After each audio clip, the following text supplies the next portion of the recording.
तो हम question number 3 देखते हैं। An army contingent of 616 members is to march behind an army band of 32 members in a parade. कि जो एक आर्मी कंटिजेंट है उसमें 616 मेंबर्स हैं, उन लोग को मार्च करना है एक आर्मी बैंड के पीछे जिसमें 32 मेंबर्स हैं। ठीक है, the two group are to march in the same number of column. What is the maximum number of column in which they can march. तो जो मार्च करना है वो दो ग्रुप में मार्च करना है और उसमें सेम नंबर ऑफ कॉलम होने चाहिए। तो हमें ये फाइंड आउट करना है कि कितने मैक्सिमम कॉलम हम बना सकते हैं, ठीक है, मार्च के लिए। तो ये सिंपली एक क्वेश्चन दिया हुआ है जिसमें हमें HCF निकालना है, लेकिन ये थोड़ा लैंग्वेज टर्म्स में दे दिया है, तो आपको इससे घबराने की कोई ज़रूरत नहीं है। इसमें सिंपली आपको ये जो दो डिजिट्स दिए हुए हैं 616 और 32, उन सब का HCF निकालना है। और HCF निकालने का मेथड तो मैंने आपको पहले ही पढ़ा दिया है। आप यूक्लिड डिवीजन मेथड से आप बहुत ईजिली किसी भी दो नंबर का HCF निकाल लेते हैं। तो आइए देखते हैं कैसे हम HCF निकालेंगे इसका। तो हमें सिंपली क्या करना है, to find HCF of the two digit which are 616 and 32। तो हम एक यूक्लिड डिवीजन लेमा का यूज़ करेंगे। तो according to Euclid division lemma,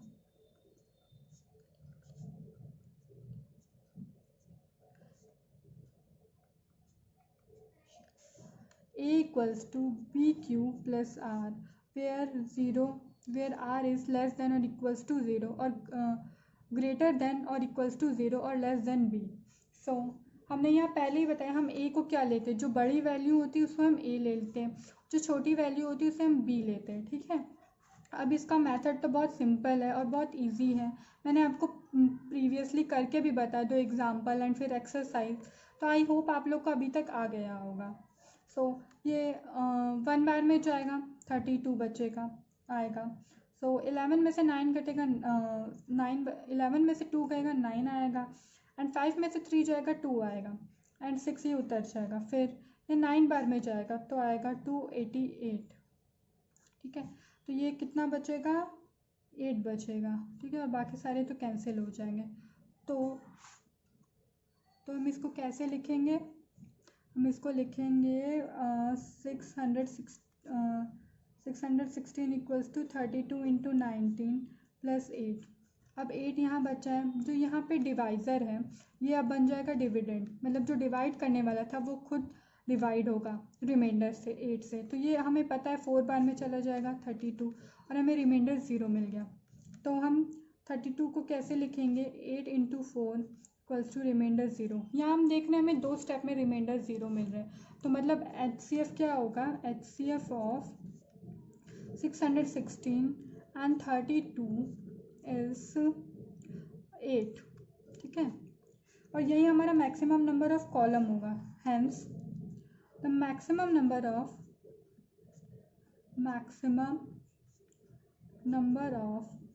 column is 8। ठीक है, तो आप लोग को ये क्लियर हो गया होगा। अब नेक्स्ट क्वेश्चन की तरफ चलते हैं। ये एक्सरसाइज 1.1 का लास्ट क्वेश्चन है। ये क्वेश्चन भी सेकंड क्वेश्चन की तरह सिमिलर है, बस थोड़ा सा डिफरेंस है। आइए चलते देखते कि क्या है क्वेश्चन।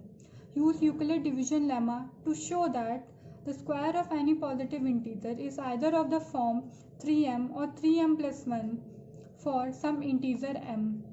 तो हमें यूक्लिड डिवीजन लेमा का यूज़ करके हमें ये शो करना है, ये हमें दिखाना है कि किसी भी पॉजिटिव इंटीजर का स्क्वायर जो होगा वो या तो 3m या फिर 3m plus 1 के फॉर्म में होगा, और जो m होगा वो कोई इंटीजर होगा।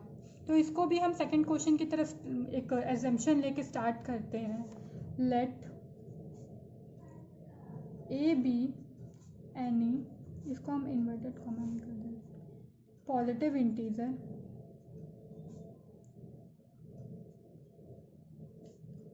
And b equals to 3।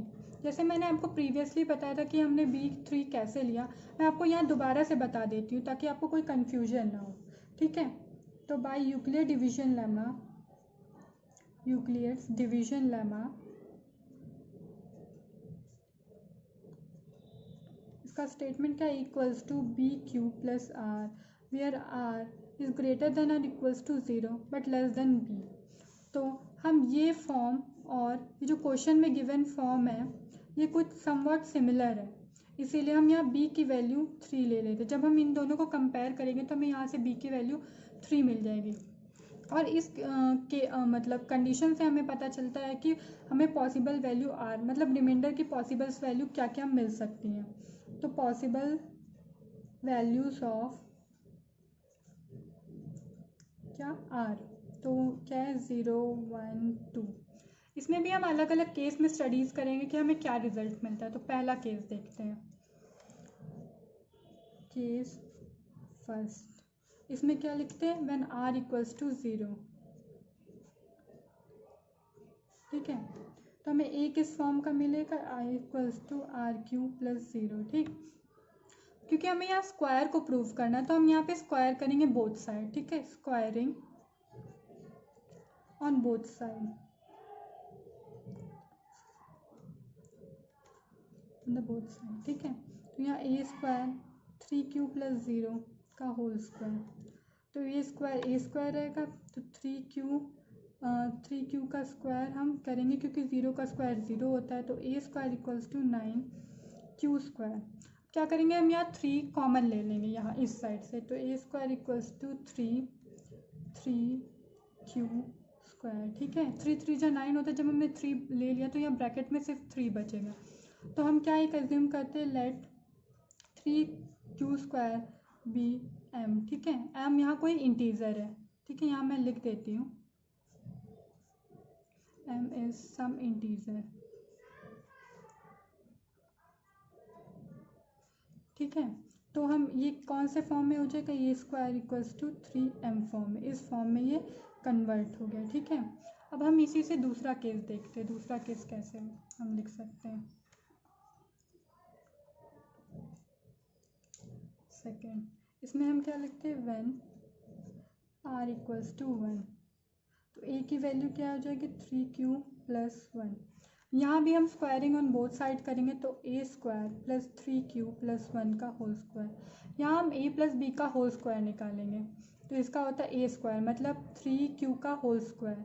ठीक है, प्लस 2ab मतलब 2 इंटू 3q इंटू 1 प्लस 1 का स्क्वायर 1 होता है। तो हम इसको सिंप्लीफाई कैसे कर सकते हैं, 9q का स्क्वायर प्लस 6q प्लस 1। ठीक है, इसमें से भी हम वही काम करेंगे, 3 को कॉमन ले लेंगे। तो जब हम 3 कॉमन लेंगे तो यहाँ बचेगा 3q स्क्वायर प्लस 2q और 1 को एज इट इज रहने लेंगे। ठीक है, फिर हम यहाँ क्या करते हैं, लेट यहाँ m1 हम ले लेते हैं। ठीक है, और late 3q square plus 2q we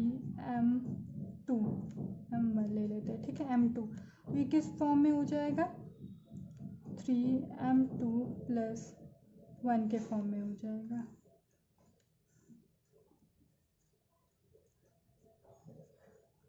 where m2 is some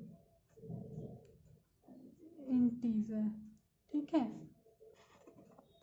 फिर हम यहाँ केस 3 ले लेते हैं। थर्ड केस में हम क्या करेंगे, r की वैल्यू 2 लेंगे।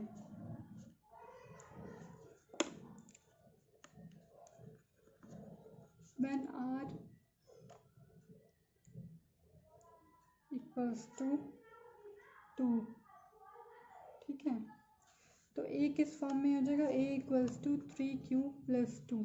तो यहाँ भी हम स्क्वायरिंग ऑन बोथ साइड करेंगे, तो a square equals to 3q plus 2 का होल स्क्वायर। तो a square equals to 9q square plus 2ab होता है, तो 2 इंटू 2 4 हो जाएगा, 4 इंटू 6 3 क्या हो जाएगा, 12 हो जाएगा। तो 12q आ जाएगा और 2 का स्क्वायर 4 होगा। यहाँ हम ध्यान से देखेंगे हम क्या कर रहे हैं, हम कुछ खास नहीं कर रहे हैं। जो 4 है उसको हम 3 प्लस 1 के फॉर्म में लिख दे रहे हैं। 3 प्लस 1 भी 4 ही होता है। तो ऐसा हम क्यों कर रहे हैं, आपको नेक्स्ट स्टेप में पता चल जाएगा। अब क्या करेंगे, इतने में से हम 3 कॉमन ले लेंगे, तो इससे हमें क्या बेनिफिट होगा, अब ये आपको आगे पता चल जाएगा। 3q square plus 4q plus 1 plus 1। ठीक है, अब हम इतने को एक कुछ नया पॉजिटिव इंटीजर ले लेते हैं।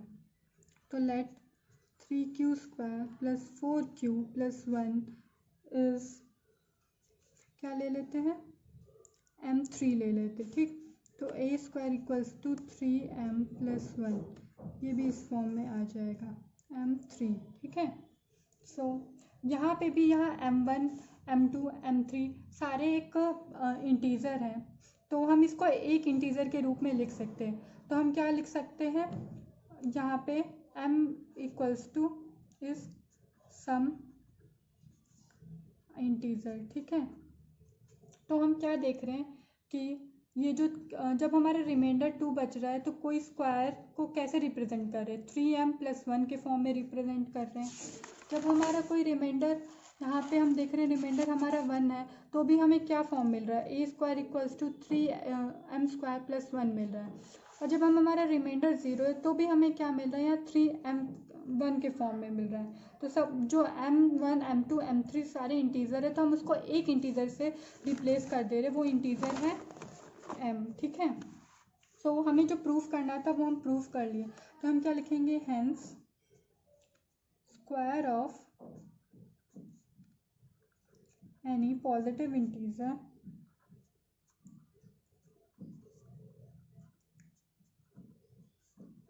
is in the form